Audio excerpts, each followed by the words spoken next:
السلام عليكم ورحمة الله وبركاته. ماتش الأهلي وإنبي، الأهلي بيخسر من إنبي 1-0 في البلاس 90.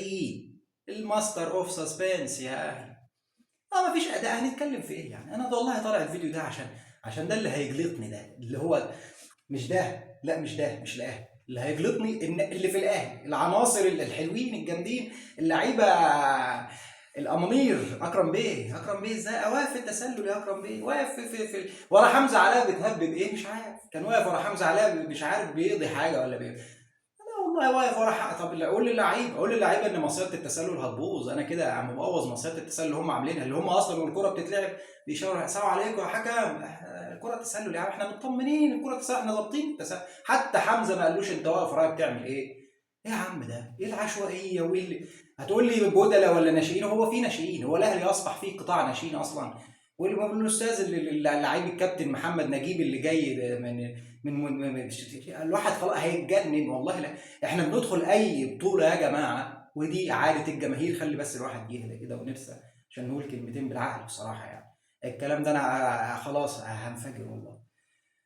الاهلي بيدخل اي بطوله عايز ياخد البطوله، بيشارك في اي بطوله فبيبقى المنافس الاقرب والاول على هذه البطوله. ولكن ما نراه مؤخرا يا ساده ليس هو المعتاد من النادي الاهلي. في الدوري كلكم عارفين القصه، ولسه اللجنه الاولمبيه ما ردتش، والزمالك صعد وقال انا هشتكي، الاهلي هيعمل انا هعمل وهسوي. مش عارفين ايه اللي هيحصل لسه في موضوع الدوري، هل هنكمل لو المطالب ما اتحققتش ولا اتحققت ولا ايه؟ يعني هنشوف الدنيا فيها ايه. ولكن في كاس الرابطه اللي انت مشارك فيها عشان تجرب الناس، عشان عندك ماتش يوم 1 ابريل 1/4 اللي هو تقريبا تاني يوم العيد على طول، يعني بعد 10 ايام من ماتش انبي ده، انت عندك بطوله مع او في الربع النهائي، هي بطوله ممكن لو خرجت من الهلال هتخرج من البطوله، بطوله دوري ابطال افريقيا. فانت عندك ماتش الهلال يوم بعد 10 ايام، عايز تجرب الناس، تمام. مدي ليه اشرف بن شرقي راحه سلبيه، حسين الشحات راحه سلبيه، مصطفى العش راحه سلبيه، مش عارف محمد عبد الله مش عارف مصاب ولا واخد راحه سلبيه. عدد كبير من اللاعبين غير المنضمين لمعسكر منتخب مصر اللي هيلعبوا بكره مع اثيوبيا واخدين راحه سلبيه. طب ليه؟ انت اصلا لو مشارك فيها عشان تجرب الناس، ما تجي. اشرف بن شرقي لعب كام دقيقه مع الاهلي؟ مصطفى العش لعب كام؟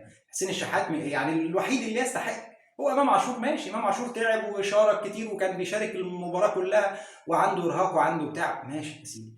ولكن اشرف بن شرقي ليه بتريحه لما انت عايز تجرب وعايز تعمل؟ هتلعب بالناشئين دول قدام الهلال السوداني؟ ما انت ما عندكش ماتشات، هي الماتشات دي اللي هتجرب فيها لحد ما تلعب قدام الهلال. عندك الماتشات بتاعه الكاس الرابطه دي اللي انت خليت انبي، ما شاء الله انبي بقى متصدر المجموعه 3 نقط.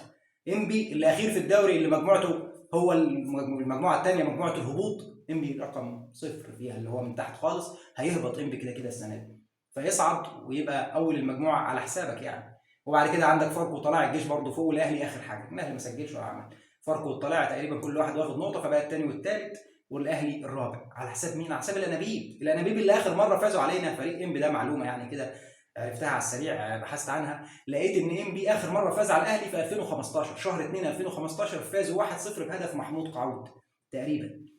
فكان ساعتها الانبوبه ب 8 جنيه قبل التعويم الجميل يعني.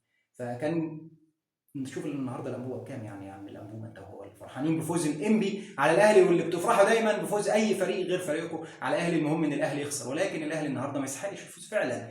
المكسب الوحيد النهارده هو علي معلول، لان احنا شفنا الزوز وشفنا الزغلول الجميل اللي لعب النهارده ونزل، وهو الوحيد اللي عمل فرصه خطيره اصلا كانت ممكن تسجل هدف او فرصتين. عمل واحده لقفشه بيه اللي ساب الدنيا كلها، والجول ال7 متر وراح شايطها في جسم الاستاذ الناشئ المحترم سمير محمد. طبعا الناشئ ما ينفعش تلوم عليه كتير، ولكن يا عم فيها حاجه اسمها اساسيات في الكوره، اساسيات ان انت تبقى مش في التسلل، انت سترايكر، انت مهاجم صريح، ما ينفعش تبقى انت واقف ورا الجون ورا اللعيب ورا اخر مدافع، فانت كده تسلل. قفشه ساب الدنيا كلها وشاطها، عدت من الجون وعدت من المدافع وخبطت في جسم سمير وطلعت بره، مع انها حتى لو دخلت كانت هتبقى برضه تسلل، ولكن خبطت فيه وطلعت وهو لسه واقف بيتمشى كده بيعمل كده فيه. رايح عايز ايه؟ عايز بتعمل ايه يا عم سمير؟ ما تعلموني في حاجه اسمها تسلل، انه يبقى واقف قدام المدافع، اخر مدافع قدام الجون، بحيث انه يعمل فولو اب، يعمل المتابعه على الكوره، بحيث لو الحارس صدها خبطت في مدافع، خبطت في القائم او في العارضه، فيعمل المتابعه ويدخلها هو. ولكن ما بيعملش الكلام ده لانه مش متعلم. لان محمد نجيب اللي جاي من قطاع الناشئين بتاع 2005 اللي هو المدير العام بتاعه، مش ما اعرفش مين اللي طالع من قطاع الناشئين يا جماعه في الاهلي. مفيش قطاع. طب الكبار، طب عمر بيه كمال اشوح وزي ما تيجي تيجي يا عمر يا فندي. افشل النهارده، مفيش حد يا جدعان. السوليه اللي هو القائد القائد النهارده الكابتن الفريق بيزعق في عمر وعمر يرد عليه. طب والناشئين العيال الصغيره اللي معاكم دي، ما العيال دي هتخاف. ده علي معلول لما الكره جت لواحد منهم، اخر واحد والله نسيت اسمه، زعلوك، لا التاني ده حسام باين، الكره جت له فلا علي معلول جنبه، خد يا باشا خد يا باشا ماليش دعوه، انا خايف، ما هو من حق الراجل. ولكن زعلوك ولا محمد سمير ولا التاني اللي نزل ده في الاخر، ما كلهم يعني انتوا ككبار مش عارفين تنيلوها، مش عارفين، وبتزعقوا ببعض وتوتروا العيال الصغيره. فيجي انبي الاخير في الدوري اللي هيهبط السنه دي يفوز علينا 1-0، وفي البلاس 90 اللي معتاد الاهلي اللي هو الماستر اوف سسبنس، خلاص يا بيه ما بقيناش الماستر اوف سسبنس، فين الماستر اوف سسبنس؟ ما خلاص كل حاجه بتتسحب منك كده واحده واحده. في حاجه غلط، في حاجه غريبه. انا كنت اعمل فيديو بقى بلقطات ونحلل، والاهلي وحشنا وعايزين نشوف بقى الدنيا، وعلي معود علي معلول، الحاجه الجميله بصراحه النهارده يعني. شابوه يا علي، انت عملت فرصتين، واحده القفشه والثانيه العرضيه، ولكن لا حياه لمن تنادي. لو واحد هداف ولا واحد حتى عنده بربع جنيه خبره كان ممكن يسجل منها هدف وتبقى طلعت عندك 3 نقط، ولكن ما فيش يا عم علي، ما فيش. ويقول لك علي معلول يعتذر، وعلي معلول احنا مصلحه الفريق اهم. اما بس تنقلوا بقى، بس تنقلوا بقى، لا مصلحه الفريق اهم. فين هو الفريق اللي مصلحته اهم ده؟ لما هو الراجل اللي النهارده اللي اكبر واحد في الملعب هو اللي بيعمل، وانتوا كلكم نيله. لا حول ولا قوه الا بالله. لك الله يا اهلي، والله لك الله يا اهلي. بعد اللي احنا بنشوفه ده في حاجات كتير لازم تصلح، والله لازم تصلح. لما نشوف بقى اللجنه الاولمبيه هترد، هنشارك في الدوري ولا مش هنشارك؟ هتكمل في كاس الرابطه دي اللي انت هتطلع منها حصاله، ولا هنعمل فيها ايه؟ ولا هترجع بن شرقي وامام عاشور وحسين يشاركوا؟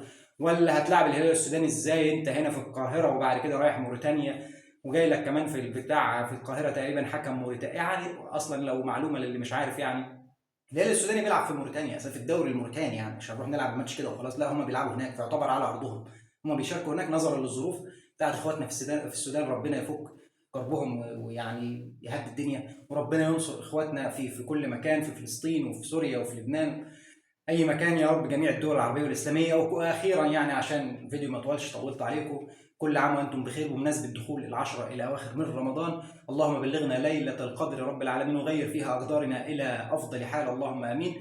ويا ريت يعني تتذكرونا في صالح دعائكم يعني في هذه الايام المباركه. واخيرا ما تنساش تصلي على رسول الله صلى الله عليه وعلى اله وصحبه وسلم، والسلام عليكم.